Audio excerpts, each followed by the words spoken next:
আমাদের বাঁচান। অনেক কষ্ট করে একটা মাথা গোজার ঠাঁই পেয়েছিলাম, এবার সেখান থেকেও যদি তাড়িয়ে দেওয়া হয় কোথায় থাকবো আমরা? আপনি আমাদের শেষ ভরসা প্রলয় বাবু, দয়া করে কিছু ব্যবস্থা করুন। আপনি আমাদের বাঁচান প্রলয় বাবু, আপনি আমাদের বাঁচান। বাবা বাবা এদের কথা কানে নেওয়ার কোনো মানে হয় না, আর সব সময় সবার হেল্প করাটা তো বোকামি। আর বাবা এদের কারুর ভোটার কার্ডই নেই। বাবা রাজনীতির ব্যাপারে তো তোমার জ্ঞানের নাড়ি একেবারে টনটনে দেখতে পাচ্ছি। হ্যাঁ ওরে মরকট, এই সর্বহারাদের পাশে থেকে থেকেই তো আমরা আজ এই জায়গায়। মানুষ আমাদের এখন ভরসা করতে শুরু করে, আর মানুষ যারে ভরসা করে ভোট তারেই দেয়, এটা জানবা গবেট কোথাকার। কিন্তু বাবা আমরা যদি এই সর্বহারাদের পাশে থাকি, ওরা আমাদের হয়ে ঢেড়া পেটাবে, সেটা আগের কাল লাভ গবেট কোথাকার। এই আজি এই মানুষগুলোর একজনেরও যাতে ঘর বাড়ি জমি জিরে অন্য কেউ কেড়ে নিতে না পারে, সে দায়িত্ব আমি তোমারে দিচ্ছি। রুটি কাপড়ার মকান, এই তিনটে জিনিসের নাম শুনেছো? গরিব মানুষের কাছে এই তিনটে জিনিস ছাড়া আর কোনো কিছুর কোনো মানে নেই।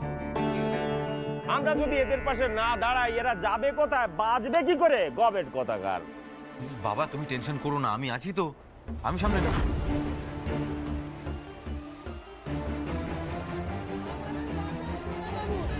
আমাদের বাঁচান, আমাদের বাঁচান প্রলয় বাবু, আমাদের বাঁচান। এইবারে আমি খেলবো। বাঁচান প্রলয় বাবু, আমাদের বাঁচান।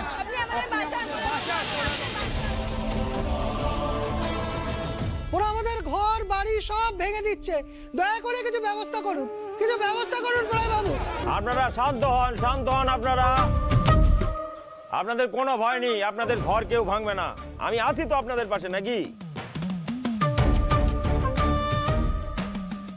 আপনাদের টেনশন করার কোনো কারণই নেই।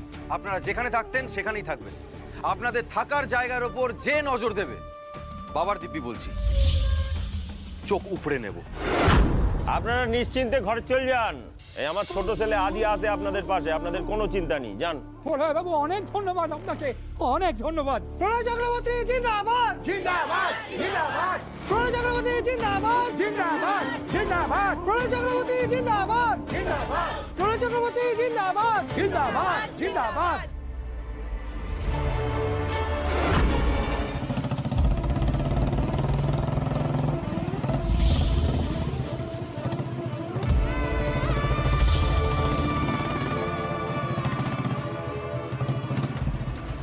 আমাদের এত বড় ক্ষতি করবেন না।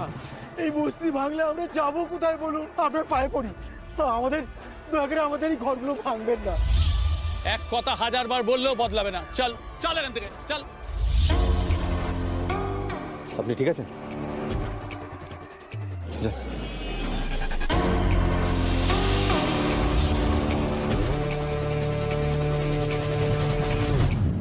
বার্থ সার্টিফিকেট আছে? মানে বার্থ সার্টিফিকেট আচ্ছা ছাড়ুন, বাদ দিন। আধার কার্ড আছে? কার? আপনাদের। যদিও খুশিটা দেখাতে পারলে খুবই ভালো হতো, তাহলে বুঝতে পারতাম এই বস্তি ভাঙচুর করার দুঃসাহসটা আপনারা কোথা থেকে পেলেন। এই তুই কে রে? চল ফট এখান থেকে, নিজের চরকায় তেল দে। চরকায় তেল দিচ্ছি, নিজের চরকাতেই তেলটা দিচ্ছি। এই বস্তিটা আমাদের চরকার মধ্যেই পড়ে, মানে আমার বাবা শ্রী প্রলয় চক্রবর্তীর চরকা।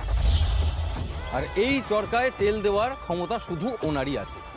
ওনার পারমিশন ছাড়া এই চত্বরের একটা গাছ পাতাও ঝরায় না।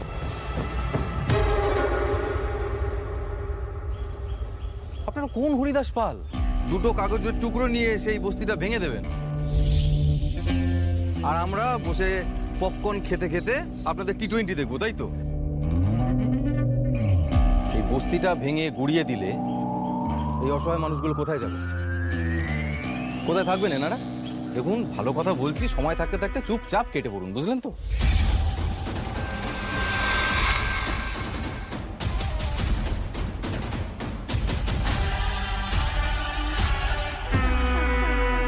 কি হলো, কথা কানে গেল না? চুপচাপ কেটে পড়ুন, নইলে কিন্তু। নইলে নইলে কি ফের দিচ্ছিস? আমাদের কাজে বাধা দিস না, চল এখান থেকে চল। ওই, চলো বুলিয়া চলো চলো।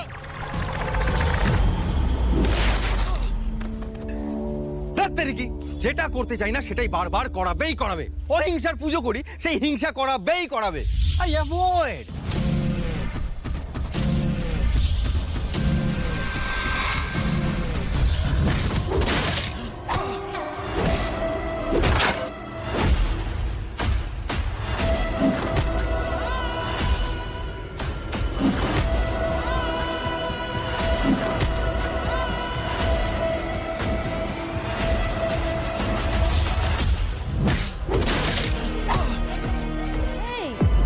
কিরে কখন থেকে ডাকছি? কি ভাবছিস? কি হয়েছে তোর?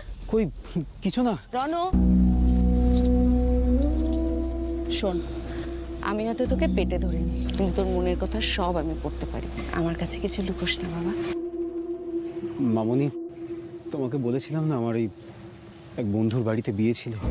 অ্যাকচুয়ালি ওর দিদির বিয়ে ছিল, কিন্তু বিয়েটা শেষ পর্যন্ত হয়নি জানো। কি? ভেস্তে গেছে বেচারি ঝিনুক। ঝিনুক? ঝিনুক আমার বন্ধু অমনি। ওর দিদির বিয়ের সময় এই ট্র্যাজেডিটা ঘটার পর থেকেই ঝিনুক ভীষণ আপসেট জানো। এটা যদি অন্য যে কোনো চেনা পরিচিত মানুষের সঙ্গে হতো আমার এতটা খারাপ লাগতো না মামনি, কিন্তু বিশ্বাস করো ঝিনুক ভীষণ ভালো মেয়ে। সিরিয়াসলি খুব ভালো মেয়ে ঝিনুক। জানো ওর ফ্যামিলির প্রত্যেকে না ঠিক আমাদের মতো, প্রত্যেকে ভীষণ ভালো মানুষ। আর আমাকে ওরা অ্যাজ এ ফ্যামিলি মেম্বারই ট্রিট করে। মামনি আমি তোমার সঙ্গে না ঝিনুকের একদিন আলাপ করিয়ে দেবো। আচ্ছা বেশ।